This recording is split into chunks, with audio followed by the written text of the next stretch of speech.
everyone. Welcome back to All Things Fertility with Tish Benzangi. My name is Tish. I am a therapist registered with the Ontario Colleges of Social Workers and Social Service Workers. I'm also a wife, I'm also a mama, and I am an IVF warrior. For some of you, you've maybe stumbled on this video out of curiosity, or maybe you're starting fertility treatment yourself. Maybe you've gone through it, or maybe you're not too sure what fertility looks like for some people. So I'm happy to have you here. Thank you for stopping by and enjoy the ride. So, as mentioned before, I am an IVF warrior. I'm someone that went through IVF a year ago and it was successful. I am so thankful for the journey. I am so thankful to my Heavenly Father who made this journey possible, who made my results possible, who was by me the entire journey. I went through it last year with my husband and we were blessed with our baby boy this year. I wanted to share my journey with fertility, especially IVF, because I feel like it is something that we don't talk about enough. And it's something that we never had planned in our books when we first started dating. So I wanted to kind of share what that could look like when you are in a relationship, or maybe you're not in a relationship, and just kind of go into details regarding what some people's journey might look like with fertility. So I'm going to be looking down from time to time at my notebook because I wrote down a couple of the questions that some of my followers sent to me in my Instagram DM, and I don't want to forget to answer them. I appreciate every single one of you who did send in a question. It's really helpful to kind of help me guide this video. So as mentioned before, I ended up doing IVF treatment because of a bunch of different reasons. I have PCOS. For some of you who may or may not know, that's polycystic ovarian syndrome. It's a hormonal condition that affects a wide range of things in your body, physically, mentally, emotionally, the whole nine yards. I won't really go into details about that in this video because I would love to highlight that in a separate video, but in your own time, feel free to check out what PCOS is. In short, PCOS can sometimes impact your fertility health and make it a little bit more challenging for you to conceive for some people, not everyone. For my case, it seems to have been one of the things that made it a bit trickier for me to conceive. This is because I wasn't having regular periods, consistent periods. I wasn't ovulating on time. There was a bunch of things that PCOS was contributing to in my body that was making it difficult for me to conceive naturally. So with that, I wanted to talk to you guys about why I ended up at IVF.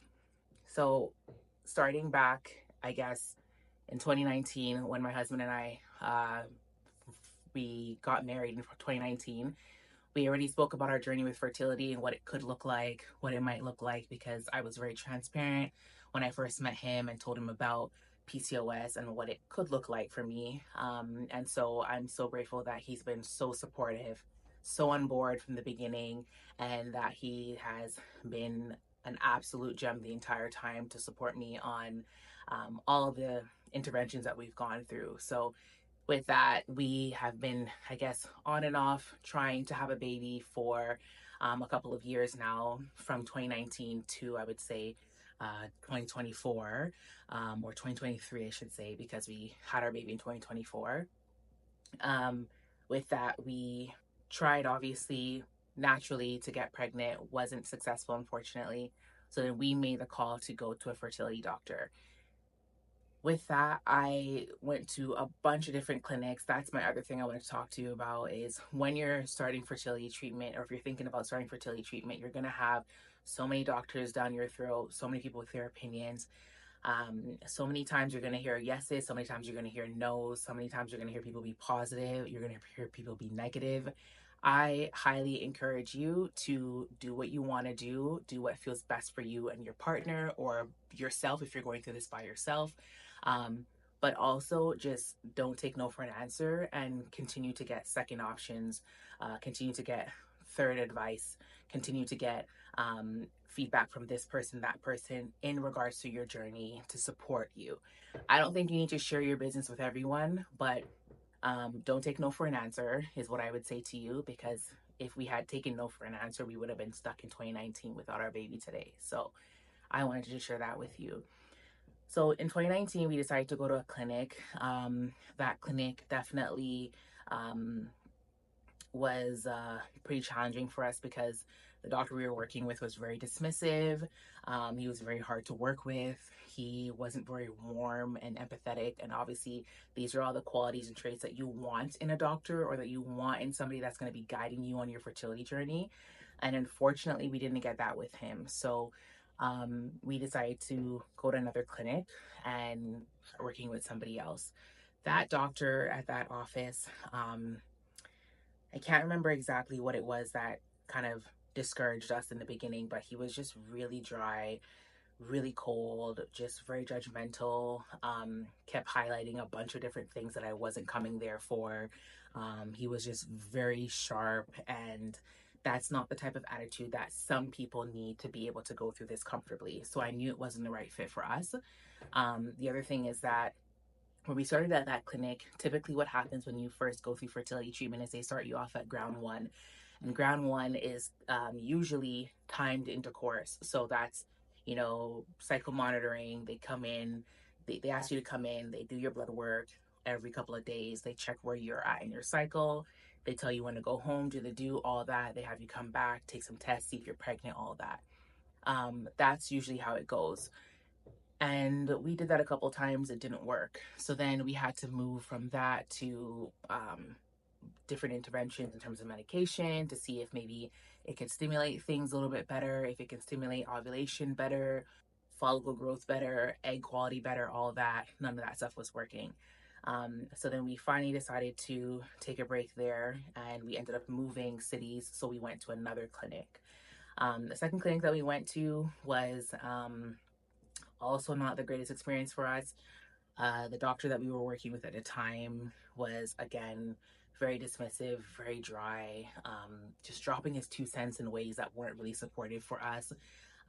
He talked a lot about how if it doesn't work for us, that, there's other options, and like, we can go to like a sperm donor, we can do adoption, we can have a baby through surrogacy, through fostering, whatever it is.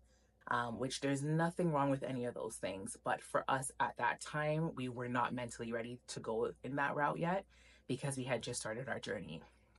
So this doctor basically turned us away because he highlighted a lot of stuff in my health chart and in my husband's health chart, which is another thing I want to talk to you guys about. It's so important to get both yourself and your husband or your partner, whomever you're with, or if you're by yourself, tested as well, because you just never know. There are some things that you can support your fertility journey with if you just increase something here or if you decrease something here for both parties. So I wanted to highlight that as well. And basically, after we got back some of our results, that doctor was basically saying that, oh, if it doesn't work out, you can always get a sperm donor and all these things. And we had barely even started our journey yet. So I don't even know why he was really asking us to do those things or telling us to do those things. We hadn't had any interventions at his office yet, so I don't see why he jumped to that route for us instead of being more supportive and also, working with us with the stage that we were in. But anyways, everything happens for a reason. So we tried a couple times there, again with timed intercourse cycles. Those ones didn't work there either. So then we went to another clinic, and I think that's when we ended up in Barrie. I think we had moved a couple years after to another city. So then now we are in Barrie.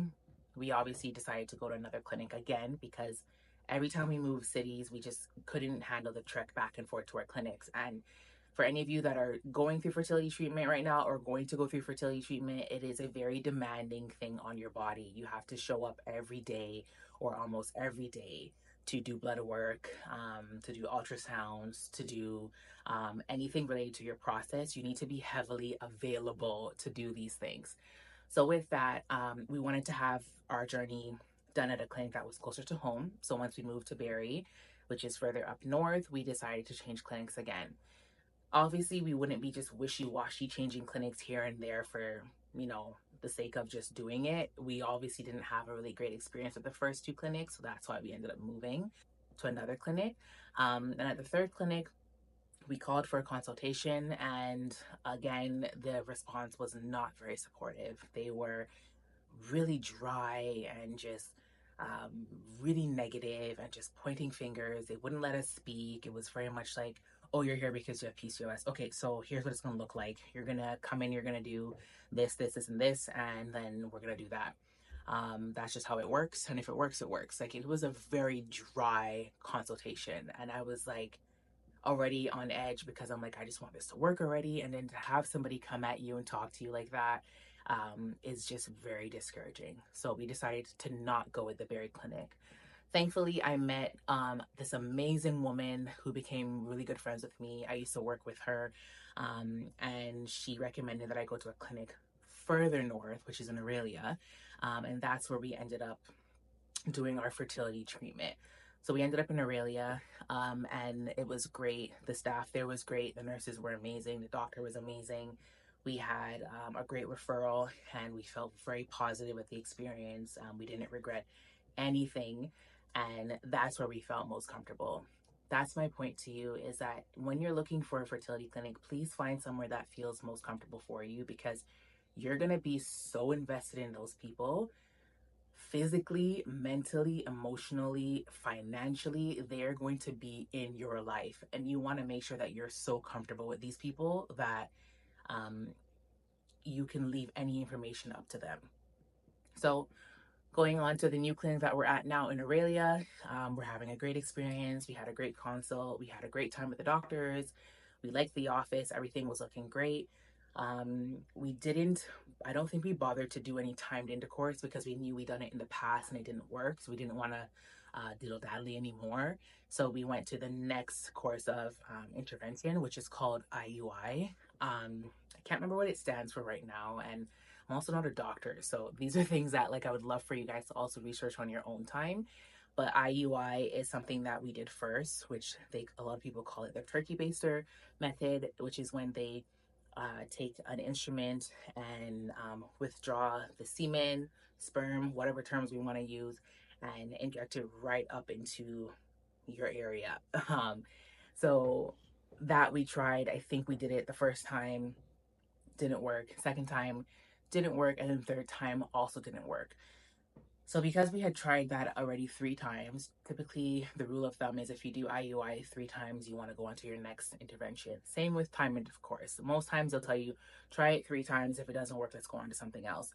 You also do not have to do that. You can choose to opt out of that and do timed intercourse a million times, do IUI a million times, do IVF a million times, whatever works best for you, physically and emotionally and also financially, because obviously at each stage you go, it's more pricier.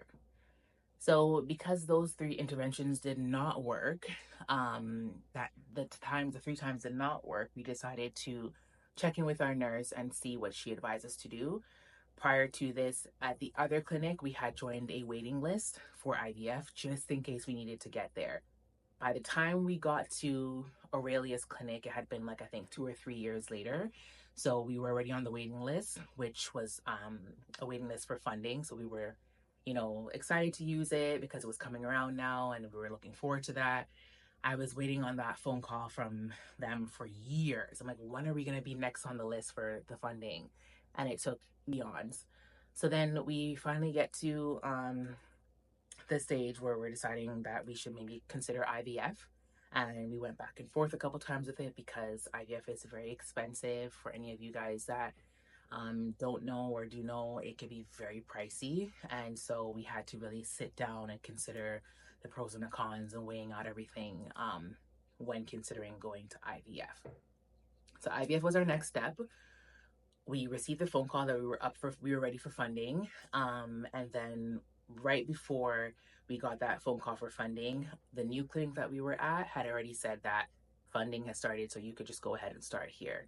So we were so excited to hear those news, because we were saying, okay, well, now we can afford it, or now we can do it for free or whatever. I don't know where that mentality came from. I don't know how it got miscommunicated in the line of fire. I don't know what happened, but when you're waiting on the waiting list for IVF funding, it doesn't mean that you're getting it for free or all for free.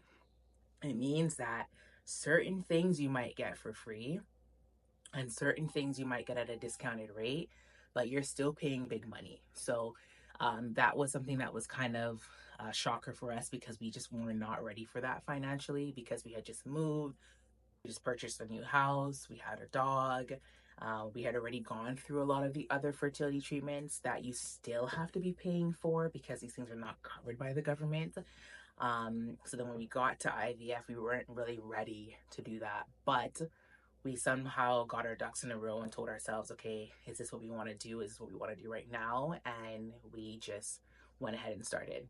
With that, now we've started IVF. We started in uh, April of 2023, and we successfully conceived by, I would say, July, because I got the phone call um, in August that we were pregnant at the time. So it took us a few months to go through IVF. And that was my other thing. The reason why we decided to go through with IVF was because we had gone through timed intercourse, we had gone through IUI, and those methods were not working for us. So we were ready to take that leap of faith and kind of put our trust in the IVF process through the hands of God, obviously. You know, we were willing to um, take that risk, you know, by paying more, by sacrificing more, by doing more, by committing more to hopefully see a positive outcome. And so with that, we did, and we were so happy when it worked. And today we have our beautiful son. So that's kind of how we got to IVF. So, a couple things to consider with how we got to IVF. We were trying for a couple of years with no success of conception. I have PCOS, and it was kind of hard to, you know, navigate conceiving naturally or even with um, different methods of fertility treatment because they couldn't detect when I was ovulating. Sometimes I was ovulating too late. And all these things are so important when you're trying to have a baby. When you're in school, they talk about don't have sex, you're going to get pregnant. Don't do this, you're going to get pregnant. And nobody talks about how difficult it could be to get pregnant, even for someone who doesn't have PCOS, even for someone who hasn't been trying for many years. It takes like the average couple, I think, the average healthy couple, they call it. I think it's like, I don't know, like 6 to 12 months or 12 to 18 months, whatever it is, to be able to conceive because there's so many things that you have to consider when you are trying to have a baby. You know, the window of fertility when you're fertile, when you're ovulating, are you taking prenatals? Um, are you monitoring how you're eating? Are you getting enough sleep? Are you too stressed out? There's so many things that go into having a baby. Is your partner producing good quality sperm? Is the sample that you've purchased from the sperm donor a good sample? Like, there's so many things. And ultimately, is your timing now? Like, there are so many things that go into um, how someone can get pregnant. But ultimately, I really am a strong believer of timing. And I was so faithful all those years, knowing that I was going to have this baby. It just was a matter of time before he got here.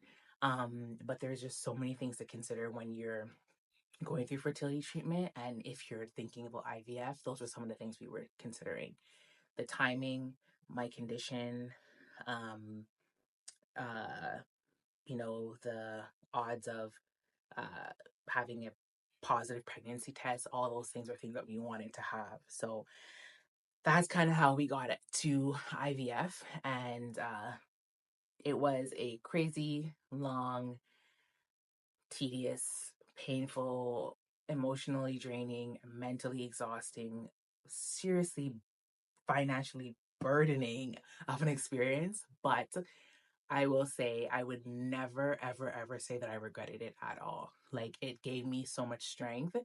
It gave me so much courage. I never knew that I could go through something like that. Like, IVF is no joke. I will do other videos, shorter videos of the process in more details, but all the needles, all the medication, all the appointments, the process of retrieving my eggs, the process of freezing the eggs, everything that went into this. When I was done and after I had my son, I was like, wow, I really went through all of that. I really did all of that. And it's an honor to wear that badge because it's a very thick, dark, lonely road sometimes. And I encourage you to invite someone into your circle. Your circle could be you and another person, or you and two other people. It doesn't need to be a big circle, but I strongly advise that you have someone in your corner that you can connect with, whether it's a therapist. Like myself, I talk to women that have gone through fertility treatment, or like myself, as a therapist, I received therapy when I was going through fertility treatment. But I also had a very supporting partner, and I also chose one other person to include on this journey. I didn't tell anybody else about the experience. I didn't let anyone else know what we were doing, what we were going through. It was very, very private, but it's so important to have, even if it's one or two people involved with you, to kind of help guide you, because it is something that is very hard on your mental and very hard on like your emotional well-being. So that's pretty much everything I wanted to highlight. But there were a few questions that I got in my Insta DMs that I wanted to highlight before I moved on. So let me go through those questions with you now. One of the questions that I got was, how do you know if you're fertile? I'm going to assume that by that question, the person meant, how do you know if you're able to have a baby? How do you know if you or your partner are both able to have um, a baby together? That's what I'm kind of reading the question as. So, based off of my personal experience, because I'm not a doctor, I would say that it is so important before even you're ready to have kids, especially because of this day and age, how different food is, and products that we're using, and just toxins and the environment, everything. Like, so much crap is going on in this world that makes it uh, difficult to let your body do its thing naturally. That I would encourage people to get tested beforehand. So that might mean getting blood work done early enough to see where your hormones are at for you and your partner, or for you and your husband, or for you and your just yourself. Get that stuff done early on, because once you do the blood work, you can kind of know how the hormones are, thriving, the ones that you need the most to have a baby, or and to conceive. So I would recommend that you connect with either a naturopathic doctor, or your everyday family doctor, or fertility clinic, whoever you want to start with. But just get someone to write you a requisition to see where all of your levels are at, to then get things going, for both parties. The other thing I would say is that um, you want to make sure that you're testing all of your samples of everything. So not just the hormones, but you want to test sperm quality as well, because you want to make sure that the sperm is doing everything that it needs to do to be thriving healthy. You also want to test your egg quality as well, because that is something that's very important. I know they say with age, egg quality can change. The environment can affect our egg quality, all these different things. So you want to be able to test all these things together to know where you're standing individually or as a couple. So that's my 2 cents there. And then obviously, if you're trying to have a baby and nothing's really happening, again, I'm a firm believer of timing, but if nothing's happening, that's when I would get you to think about, connecting with a clinic, to see kind of how they can support you there, because they would know how fertile you guys are in that moment. Another question was, how long did it take? So, as mentioned before, we started IVF in 2023. Yeah, 2020, April 2023. We were pregnant by July, and got the pregnancy test results by August. So, a couple months. But the entire journey altogether from 2019 to 2023 is basically how long it's taken us to have a baby. Someone asked me if it was covered by OHIP. Nothing was covered. We had to pay everything out of pocket. That's something I want to go into in another video, but I would say wherever you are right now working in your career or your field, or wherever you're working, whether it's you or your spouse, or whether it's you and just yourself, I would highly recommend that you start to look into your benefits to see what coverage they offer in terms of fertility treatment. Not every job offers this, but thankfully, a lot of jobs are becoming more open to this and are offering fertility treatment benefits to their workers. So with that, because it was not covered for us, we paid, I would say, I don't know, maybe 80, 90% or 85% out of pocket. Um, and then the rest was covered through whatever our benefits were covering. So I think back in the day when we first started, we didn't have any coverage. So it was $200 here, $100 here, $300 here, $500 here. We were paying a lot of things out of pocket. But when we got to IVF, thankfully, my husband's benefits covered a couple thousands of that, so we didn't have to pay that part. But then the remainder, we paid everything out of pocket, which was quite a lot of money. So um, some things were covered through our benefits, but not covered through OHIP at all. Someone else asked me about the side effects of, I think it was, I don't know if it was side effects of IVF or fertility in general, but I'll narrow it down specifically to IVF. So in terms of the side effects, I continue to highlight physically, mentally, emotionally, and spiritually, because those were all the side effects that I've experienced. Physically, I'll post videos and stuff on my TikTok and Instagram and everywhere else, but I definitely felt like crap a lot of the time, but also felt great some of the time. So um, it was a lot on me physically because you're constantly getting poked to get blood work done every couple of days, or you're having, um, what are they called? I don't know, intravaginal ultrasounds, I think they're called. I can't remember the name, but it's very invasive. Like everything in you is being checked all the time. So whether it's your eggs or your uterus or your ovaries or your blood or any of that stuff, you're always being monitored. So that's why they call it psychomonitoring.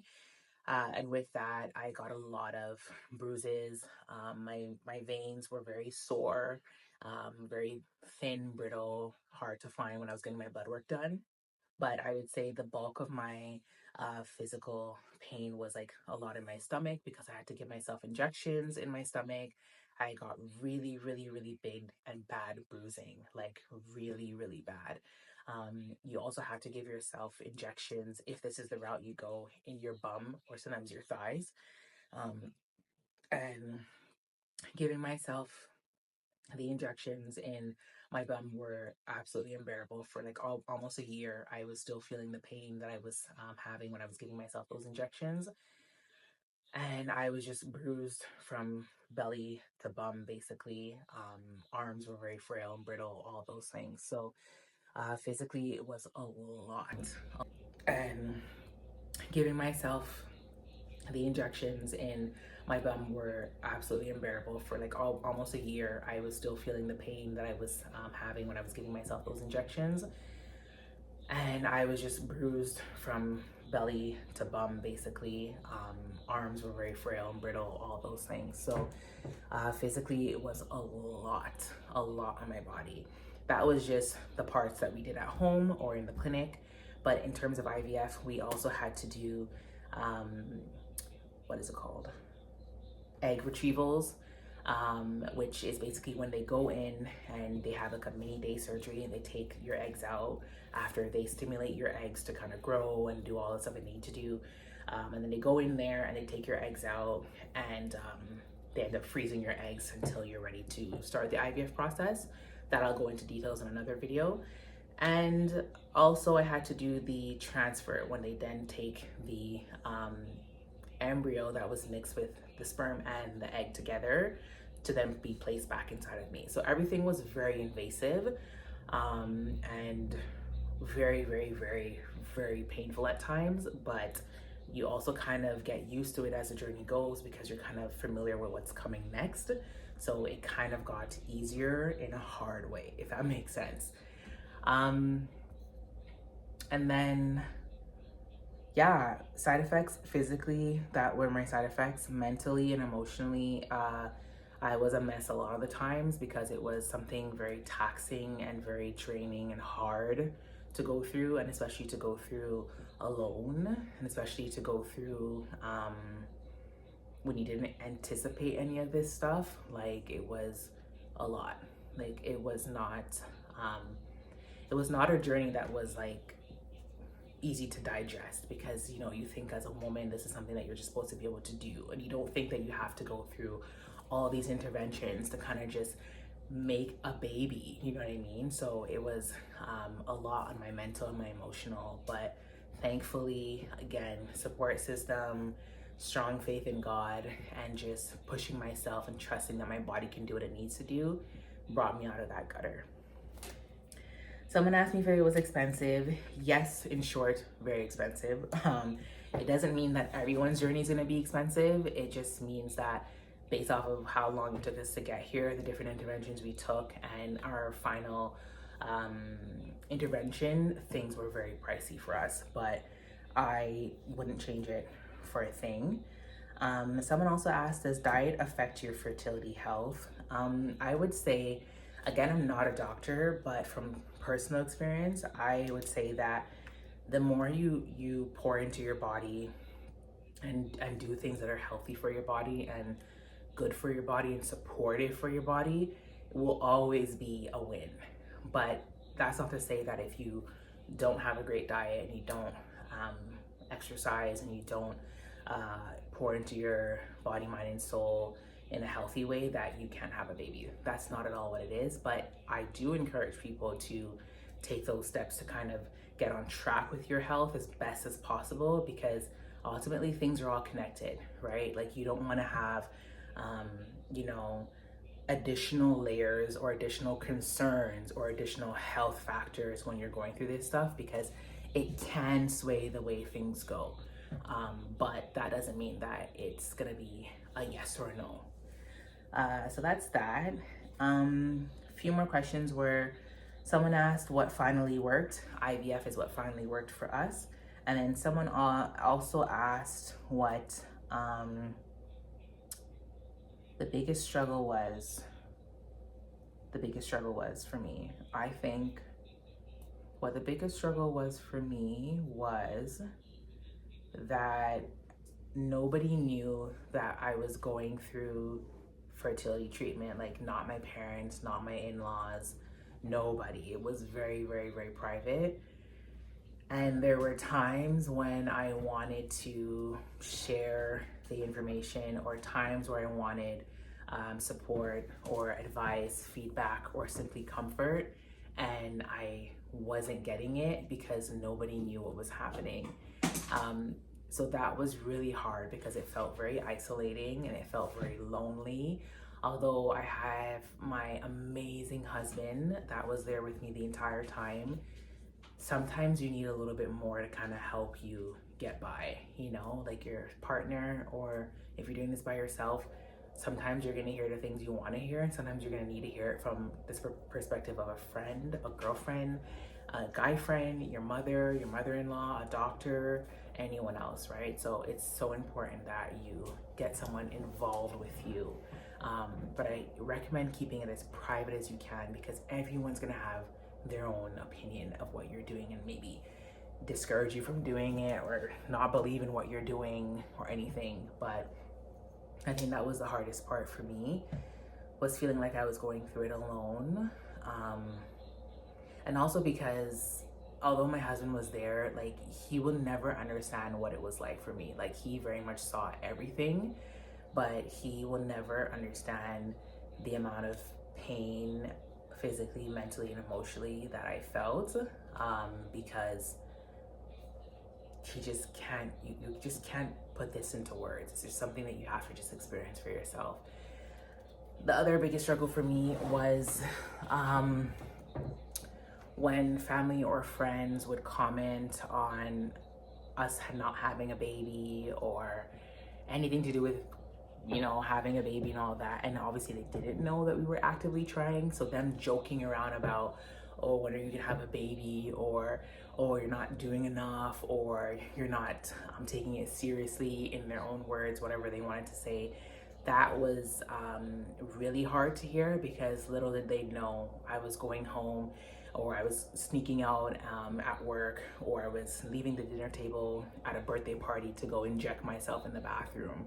And so it's so important to be mindful of what you're saying to people and how you're saying it, because you just never know what someone's going through, right? And then the last thing that was very hard for me was, I'm a Christian, and I have a relationship with God, and I felt like, not that I was upset or discouraged or anything by the least, but it was a very, very tough experience for me, from being diagnosed with PCOS to where I am today. And it was so hard for me to not let my faith get shaken, to not let hope get shaken, any of those things.